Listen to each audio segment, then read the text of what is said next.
మహాగణాధిపతయే నమః. ఓం గురుభ్యో నమః. ఓం శ్రీమాత్రే నమః.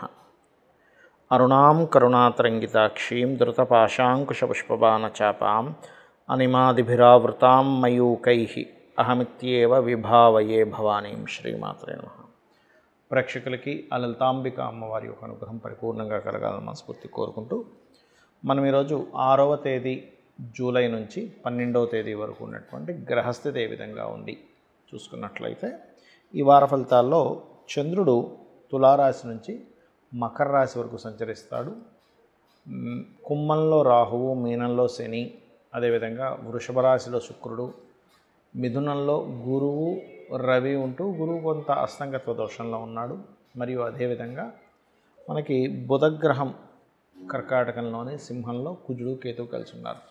ఈ యొక్క గ్రహస్థితిని అనుసరించి ఏ లగ్నం వారు, లగ్నం తెలియని వారు రాశిని చూసుకోవచ్చు.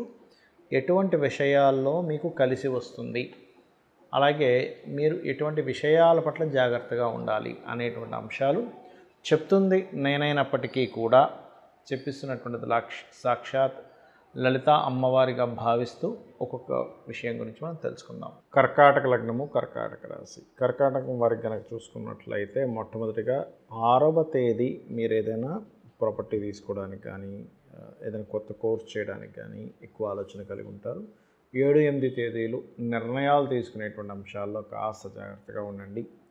9, 10, 11 ఈ 3 రోజులు కూడా మీరు అనుకున్నట్టుగా సక్సెస్ అయితే ఉంటుంది, అందులో ఎటువంటి సందేహం లేదు.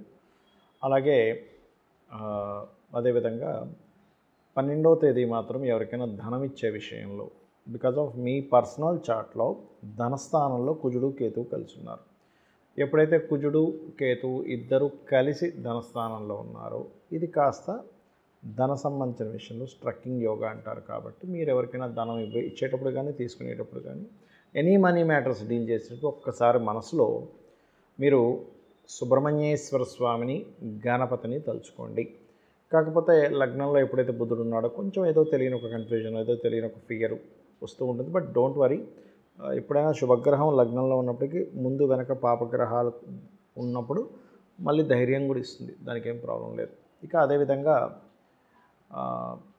చూసుకున్నట్లయితే ఇక్కడ కొంచెం మీరు ఎప్పటి నుంచో ప్రాపర్టీ సంబంధించినవి, అంటే ఒక వాహనం కావచ్చు, గృహం కావచ్చు, నగలు కావచ్చు, కొందామని చేసే ప్రయత్నం ఇప్పుడు ఫలిస్తుంది. కాకపోతే కొంచెం ప్రాపర్టీ తీసుకునేటప్పుడు 12వ స్థానం అంటే ఇన్వెస్ట్మెంట్ స్థానంలో గురువు, రవి ఉంటూ గురువు కంబస్ట్ అయ్యాడు. కాబట్టి మీ తండ్రి గారి ఆస్తికి సంబంధించిన విషయంలో కానీ, మీరు ఏదైనా ప్రాపర్టీ తీసుకునేటువంటి విషయంలో కానీ 1కి 4 సార్లు ఆ డాక్యుమెంట్స్ ఎలా ఉన్నాయి ఏంటని చూసుకొని తీసుకోండి. బికాజ్ ఆఫ్ ఇక్కడ మనకి చూసుకుంటే డాక్యుమెంట్ కారకుడైనటువంటి బుధుడు పాపకత్తెరలో ఉన్నాడు ప్రస్తుతము. ఇక అదేవిధంగా వివాహం కోసం చేసే ప్రయత్నాలు ఫలిస్తాయి. ఇష్టపడిన వారిని వివాహం చేసుకోవాలనేది ఇంకా బలంగా ఇస్తుంది, అందులో ఎటువంటి సందేహం లేదు. కొంచెం ఫ్యాషన్ రంగాలు, బ్యాంకింగ్, మన ఫైనాన్స్ రంగాల్లో ఉండేటువంటి వాళ్ళు కొంత మీకు కుదురుతారు, అందులో ఎటువంటి సందేహం లేదు. కాస్త ఇన్సూరెన్సెస్ కట్టవలసినవి ఏమైనా పెండింగ్లో ఉంటే ఇన్సూరెన్సెస్ క్లియర్ చేసుకోండి. మీరు నిత్యము చేయవలసిన దేవతారాధన గణపతిని, సుబ్రహ్మణ్యేశ్వర స్వామిని ఆరాధన చేయండి. అలాగే గోశాలకు వెళ్ళి గోవులకి గ్రాసము, క్యారెట్స్ తినిపించండి, అన్ని విధాలా బాగుంటుంది. మరియు ఫైనాన్షియల్గా ఇబ్బంది కలగకుండా ఉండడానికి ఓం నవవిద్రుమ బింబశ్రీ న్యక్కారి రతనచ్చదాయై నమః అని చేసుకోండి, అన్ని విధాలా బాగుంటుంది. చాలామంది అడుగుతున్నటువంటి ప్రశ్నకి ఈరోజు నేను మీకు ఒక విషయాన్ని క్లారిటీ ఇస్తాను. చాలామంది ఏంటంటే, ఏమండి నాకు ఎవరు చూసినా గజకేశ్వరి యోగం ఉందంటున్నారు, బుధాదిత్య యోగం ఉందంటున్నారు, అనఫా సునఫా యోగాలు ఉన్నాయంటున్నారు, చాలా సరళ యోగం అని, లేకపోతే మాలవ్య యోగం అని, లేకపోతే పంచమహాపురుష యోగాల్లో రకరకాల యోగాలు ఉన్నాయంటున్నారు. మరి నా జీవితం ఎందుకు ఇలాగే ఉంది అని అడుగుతున్నారు. దీనికి జ్యోతిష సంబంధించిన కారణాలు, మనం నిత్యము చేస్తున్నటువంటి కొన్ని తప్పిదాలు. ఏమిటి జ్యోతిష్య సంబంధించిన కారణాలు అంటే, మనకి ఎటువంటి యోగం ఉన్నా గుర్తుపెట్టుకోండి. పాయింట్ నెంబర్ 1, ఆ యోగం ఫలకృతంగా ఉందా, బ్లాకుల్లో ఉందా చూసుకోవాలి. బ్లాక్డ్ భాగ్యచక్రం అంటారు. మీకు రావాల్సిన భాగ్యం బ్లాక్ అయిపోయింది అంటే ఏదైతే యోగం ఉందో అది పాపకర్తరలో ఏమైనా ఉందా అనేది ముఖ్యంగా మీరు ఒకసారి దాన్ని చూసుకోవాలి. అప్పుడు ఏ గ్రహాల ద్వారా అయితే పాపకర్తెరలో పడిందో ఆ గ్రహాలకు సంబంధించిన రెమెడీ కనుక చేసుకుంటే ఆటోమేటిక్గా మీరు పడుతున్న కష్టానికి చాలామంది అంటుంటారు చూసారా, నేను ఎంత కష్టపడుతున్నా అండి, ఎంతో ప్లాన్ చేస్తున్నా, అయినా అసలు ఇది సక్సెస్ అయ్యి ఉంటే కొన్ని కోట్లు సంపాదించాల్సిన జాతకము నా లైఫ్, అలాంటిది అప్పుల పాలవుతున్నాను అంటూ ఉంటారు. ఎందుకు అంటే కారణం ఒకటి, అప్పులు విషయంలో ఇబ్బంది పడే దశ నడుస్తుంటుంది. ఒక్కోసారి ఇలాగా ఎన్ని యోగాలను బ్లాక్ అవుతూ ఉంటాయి. అదేవిధంగా సంపాదన ప్రధానంగా అందరూ కూడా తీసుకుని ఉంటారు. సంపాదన ముఖ్యం కాబట్టి శాస్త్రం కూడా సంపాదించమనే చెప్పింది ధర్మంగా. కావున సంపాదన ఇచ్చేటువంటి గ్రహం ఎవరో తెలుసుకోలేక మనం రకరకాల మార్గాల్లో ధనాన్ని సంపాదించాలని వెంపర్లాడుతూ వాటి విషయంలో ఇబ్బంది పడుతూ ఉంటాం. ఇది ప్రధానంగా తీసుకోవాలి.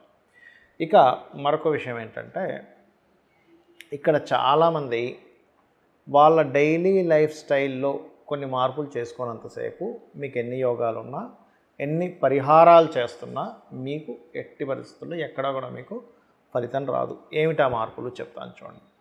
ఒకటి, జాతచక్రంలో ప్రతి వ్యక్తికి ఏలినాటి శని వస్తుంది, అర్ధాష్టమ శని వస్తుంది, అష్టమ శని వస్తుంది.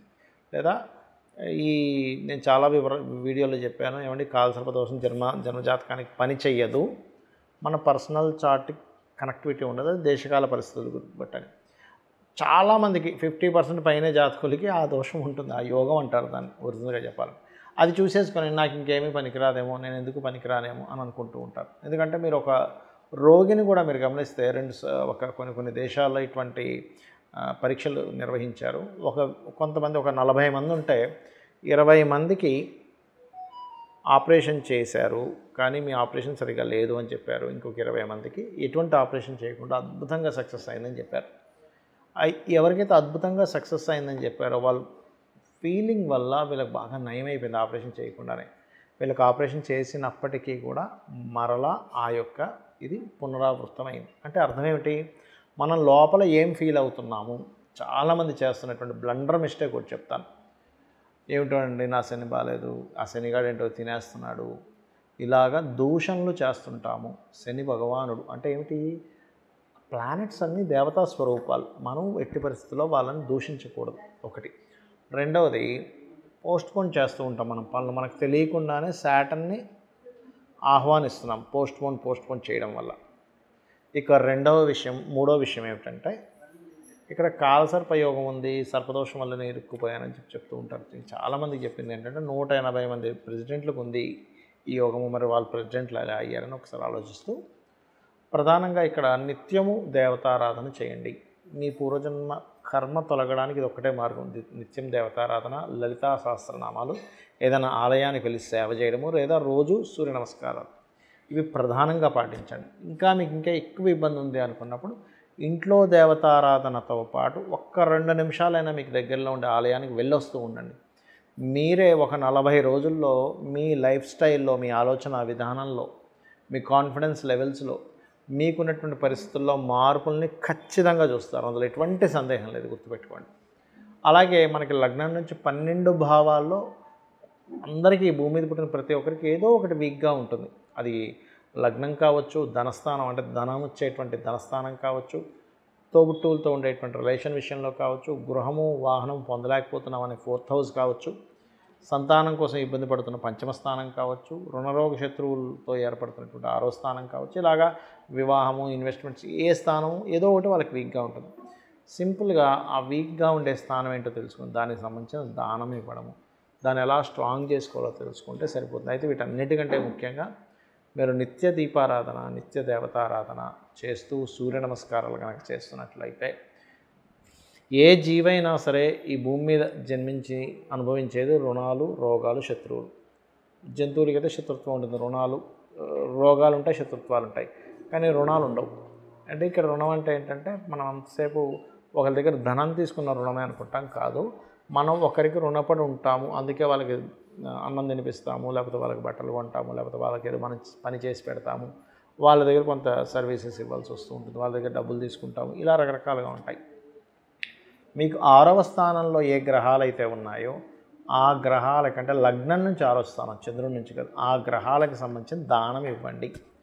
మీ పంచమాధిపతి ఎవరో లేదా పంచమంలో ఏ గ్రహం ఉందో తెలుసుకుని దానికి సంబంధించిన దీపారాధన, దేవతారాధన, అదేవిధంగా మీకు రుణరోగ శత్రువులు తగ్గించే స్థానాధిపతి ఒకళ్ళు ఉంటారు మీ జాతకంలో, వారికి చేసుకోండి. ఏమి టెన్షన్ పడకండి, చక్కగా అమ్మవారు మిమ్మల్ని తన యొక్క అనుగ్రహంతో మీ యొక్క జీవితాన్ని అద్భుతంగా మారుస్తుంది. శ్రీమాత్రే నమః.